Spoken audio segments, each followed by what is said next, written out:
Halo, assalamualaikum warahmatullahi wabarakatuh. Kembali lagi bersama channel calon ASN P3K. Pada kesempatan kali ini kita akan membahas tentang formasi P3K Guru Pendidikan Kewarganegaraan atau Guru PKN. Bagi teman-teman yang barusan bergabung, jangan lupa subscribe channel ini guna untuk mendukung kemajuan channel ini. Bagi teman-teman yang sudah bergabung dan sudah subscribe, saya ucapkan terima kasih dan jangan lupa bunyikan loncengnya untuk mendapatkan update terbaru. Bagi teman-teman yang barusan atau belum sempat menonton video-video sebelumnya, silahkan lihat di kolom deskripsi karena di sana banyak link video yang bisa ditonton, atau langsung saja kunjungi channel calon ASN P3K. Oke, langsung saja kita mulai pembahasan soal yang pertama. Sebagai tertib hukum, pembukaan Undang-Undang Dasar 1945 tidak bisa diubah. Di bawah ini pernyataan yang selaras dengan kalimat tersebut adalah titik-titik. A. Nilai dalam pembukaan UUD 1945 adalah kehendak rakyat. B. Pembukaan UUD 1945 merupakan dasar filosofi negara Indonesia. C. Pembukaan UUD 1945 sesuai dengan tuntutan zaman. D. Pembukaan UUD 1945 merupakan salah satu yang ada di dunia. Dari keempat pilihan tersebut, jawaban yang paling tepat adalah B. Pembukaan UUD 1945 merupakan dasar filosofi negara Indonesia.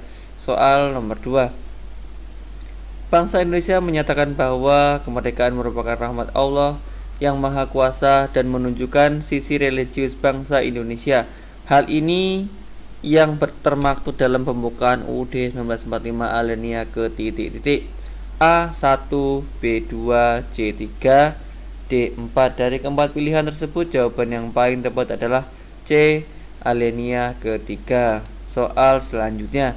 Berdasarkan Undang-Undang Nomor 12 Tahun 2011, ada 3 unsur dalam sebuah produk hukum agar bisa disebut sebagai peraturan perundang-undangan. Yang bukan termasuk 3 unsur tersebut ialah titik-titik. A. Produk hukum harus bersifat tertulis. B. Produk hukum harus mengikat secara umum. C. Produk hukum merupakan rangkuman kebijakan dari pemerintah. D. Produk hukum dikeluarkan oleh pejabat atau lembaga yang berwenang melalui prosedur yang telah ditetapkan oleh peraturan perundang-undangan. Dari keempat pilihan tersebut, jawaban yang paling tepat adalah C. Produk hukum merupakan rangkuman kebijakan dari pemerintah. Soal selanjutnya.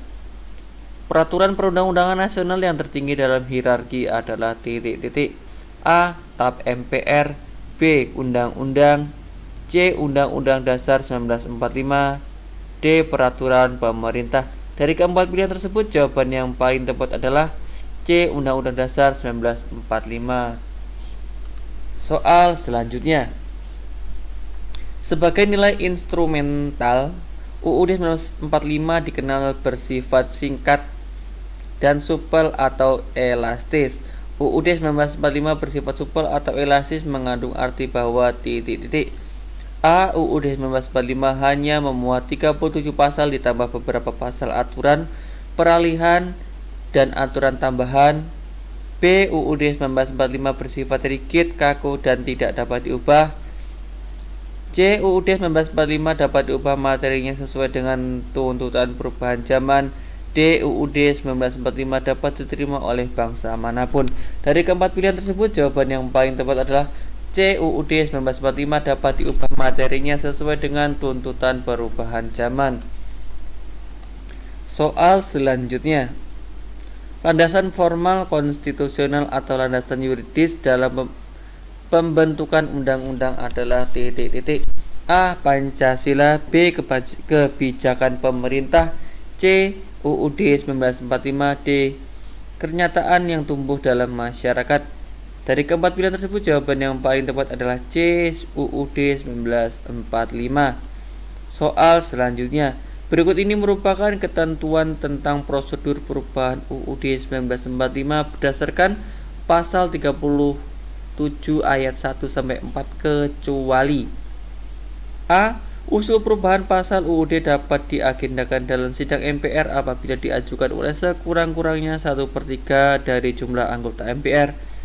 B. Setiap usul perubahan pasal-pasal UUD diajukan secara tertulis dan ditunjukkan dengan jelas bagian yang diusulkan untuk diubah disertai alasannya. C. Sidang MPR pada perubahan UUD dihadiri sekurang-kurangnya 50% dari jumlah anggota MPR. D. Putusan untuk mengubah pasal-pasal UUD dilakukan dengan persetujuan sekurang-kurangnya 50% ditambah 1 anggota dari seluruh anggota MPR. Dari keempat pilihan tersebut, jawaban yang paling tepat adalah C. Sidang MPR pada perubahan UUD dihadiri sekurang-kurangnya 50% dari anggota MPR. Soal selanjutnya, pada situasi kegentingan yang memaksa Presiden dapat menetapkan titik-titik. A. Undang-undang. B. TAP MPR. C. Peraturan pemerintah pengganti undang-undang. D. Peraturan pemerintah. Dari keempat pilihan tersebut, jawaban yang paling tepat adalah C. Peraturan pemerintah pengganti undang-undang. Soal selanjutnya, sikap materi muatan peraturan perundang-undangan harus mencerminkan perlindungan dan penghormatan terhadap hak asasi manusia. Hal ini merupakan asas yang terkandung dalam materi muatan perundang-undangan, yaitu titik-titik. A. Kebangsaan. B. Kekeluargaan. C. Pengayoman. D. Kenusantaraan. Dari keempat pilihan tersebut, jawaban yang paling tepat adalah C. Pengayoman. Soal selanjutnya, salah satu contoh sikap dan perbuatan menaati aturan-aturan hukum yang berlaku dalam kehidupan masyarakat adalah titik-titik. A. Mengetahui aturan berlalu lintas. B. Mengikuti kerja bakti warga. C. Memasang hiasan dan dekorasi menyambut hari kemerdekaan. D. Bermusyawarah dalam menyelesaikan masalah. Dari keempat pilihan tersebut, jawaban yang paling tepat adalah A. Mematuhi aturan berlalu lintas. Soal selanjutnya, kesadaran terhadap aturan hukum dapat terwujud apabila sikap warga masyarakat titik-titik. A. Mematuhi dan hafal seluruh aturan hukum yang berlaku. B. Memiliki sikap yang positif terhadap aturan hukum yang berlaku. C. Mengikuti sosialisasi terhadap aturan hukum yang berlaku. D. Mempunyai produk aturan hukum yang berlaku. Dari keempat pilihan tersebut, jawaban yang paling tepat adalah B. Memiliki sikap yang positif terhadap aturan hukum yang berlaku. Soal selanjutnya, yang menyebabkan negara-negara di Eropa melakukan ekspedisi untuk mencari sumber-sumber ekonomi baru ke seluruh dunia pada abad ke-15 adalah titik-titik. A. Mencari daerah baru untuk dikuasai. B. Rusaknya ekonomi Eropa akibat peperangan. C. Melakukan perdagangan dengan belahan dunia yang lain. D. Menyebarkan agama. Dari keempat pilihan tersebut, jawaban yang paling tepat adalah B. Rusaknya ekonomi Eropa akibat peperangan. Soal selanjutnya, di berbagai daerah VOC melakukan tindakan yang melaksanakan politik Divide et Impera. Pengertian dari politik Divide et Impera yaitu titik-titik. A. Politik balas budi.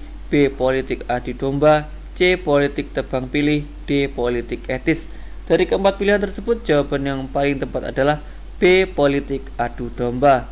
Soal selanjutnya, memunculkan sikap tenggang rasa dan tepos liro dalam hubungan sosial merupakan salah satu nilai ajaran Pancasila, terutama sila titik-titik. A. Pertama. B. Kedua. C. Ketiga. D. Keempat. Dari keempat pilihan tersebut, jawaban yang paling tepat adalah B. Sila kedua. Soal selanjutnya, upaya kerja paksa atau rodi guna membangun jalan sepanjang Pulau Jawa Anyer sampai ke Panarukan untuk kepentingan militer membuat rakyat makin menderita dilakukan pada Gubernur Jenderal titik-titik. A. Daendels. B. Van der Bos. C. Van de Vetter. D. Baron van Hovel. Dari keempat pilihan tersebut, jawaban yang paling tepat adalah A. Daendels.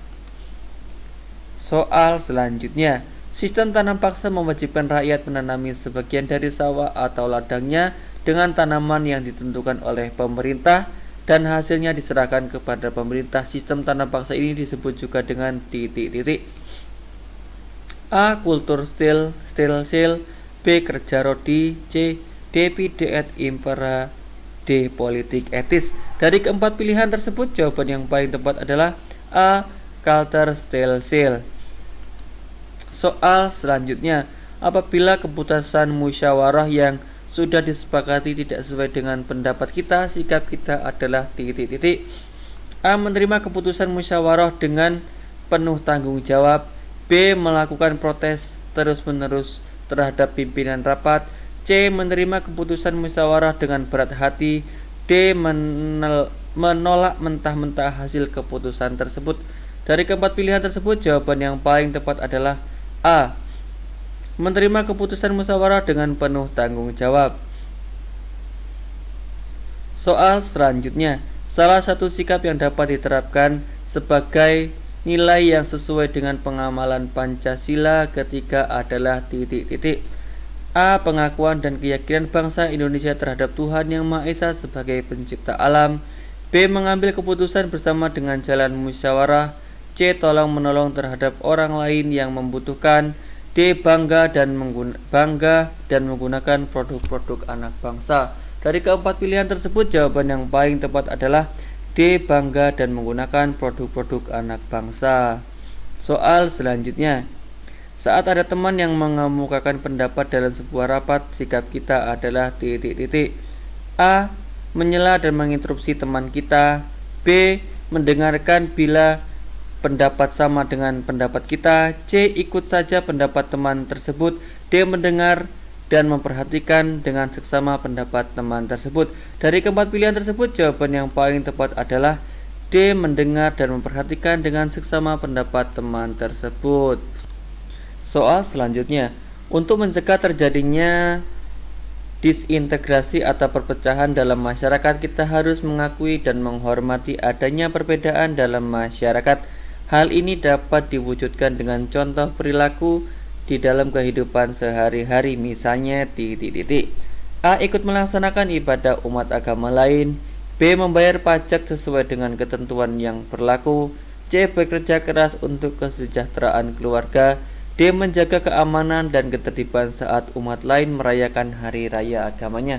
Dari keempat pilihan tersebut, jawaban yang paling tepat adalah D. Menjaga keamanan dan ketertiban saat umat lain merayakan hari raya agamanya.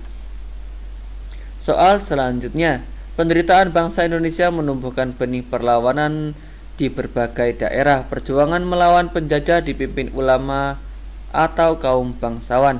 Salah satu pahlawan bernama Sultan Hasanuddin berasal dari titik. A. Maluku. B. Goa. C. Sulawesi Selatan. D. Lombok. Dari keempat pilihan tersebut, jawaban yang paling tepat adalah C. Sulawesi Selatan. Wujud dari nilai persamaan derajat yaitu titik. A. Kedaulatan berada di tangan rakyat. B. Tidak memaksakan atau suatu agama atau kepercayaan kepada orang lain. C. Setiap warga negara memiliki kedudukan yang sama di depan hukum. D. Sarana dan prasarana yang mampu mendorong masyarakat untuk kreatif dan produktif. Dari keempat pilihan tersebut, jawaban yang paling tepat adalah C. Setiap warga negara memiliki kedudukan yang sama di depan hukum. Soal selanjutnya, yang bukan merupakan faktor pembentuk keunggulan bangsa Indonesia adalah titik. A. Sumber daya manusia. B. Sumber daya alam. C. Pendapatan nasional. D. Kebudayaan. Dari keempat pilihan tersebut, jawaban yang paling tepat adalah C. Pendapatan nasional.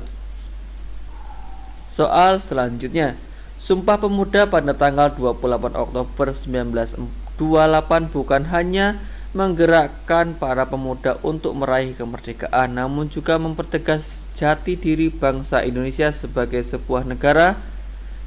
Bagaimana usaha pemuda yang mempertegas jati diri bangsa? Titik. A. Menghormati perbedaan dalam masyarakat. B. Menghilangkan sikap dan anggapan semua orang akan berbuat jahat. C. Belajar lebih keras dan cerdas untuk mencapai cita-cita. D. Memahami simbol-simbol negara. Dari keempat pilihan tersebut, jawaban yang paling tepat adalah C. Belajar lebih keras dan cerdas untuk mencapai cita-cita. Soal selanjutnya, semangat Sumpah Pemuda perlu kita jaga, tujuannya adalah titik. A. Agar kita bisa menjajah bangsa lain. B. B. Agar bangsa Indonesia bisa menakuti dunia. C. Agar persatuan dan kesatuan bangsa dapat terjaga. D. Agar Indonesia menjadi negara adikuasa. Dari keempat pilihan tersebut, jawaban yang paling tepat adalah C. Agar persatuan dan kesatuan bangsa dapat terjaga. Oke, demikianlah pembahasan seputar guru P3K Guru Pendidikan Kewarganegaraan. Bagi teman-teman yang barusan bergabung, jangan lupa subscribe channel ini guna untuk mendukung kemajuan channel ini. Bagi teman-teman yang sudah subscribe, saya ucapkan terima kasih dan jangan lupa bunyikan loncengnya. Bagi teman-teman yang merasa video ini bermanfaat, jangan lupa share ke teman yang lain agar video ini semakin bermanfaat, dan saya ucapkan terima kasih. Dan akhirnya saya akhiri, wassalamualaikum warahmatullahi wabarakatuh.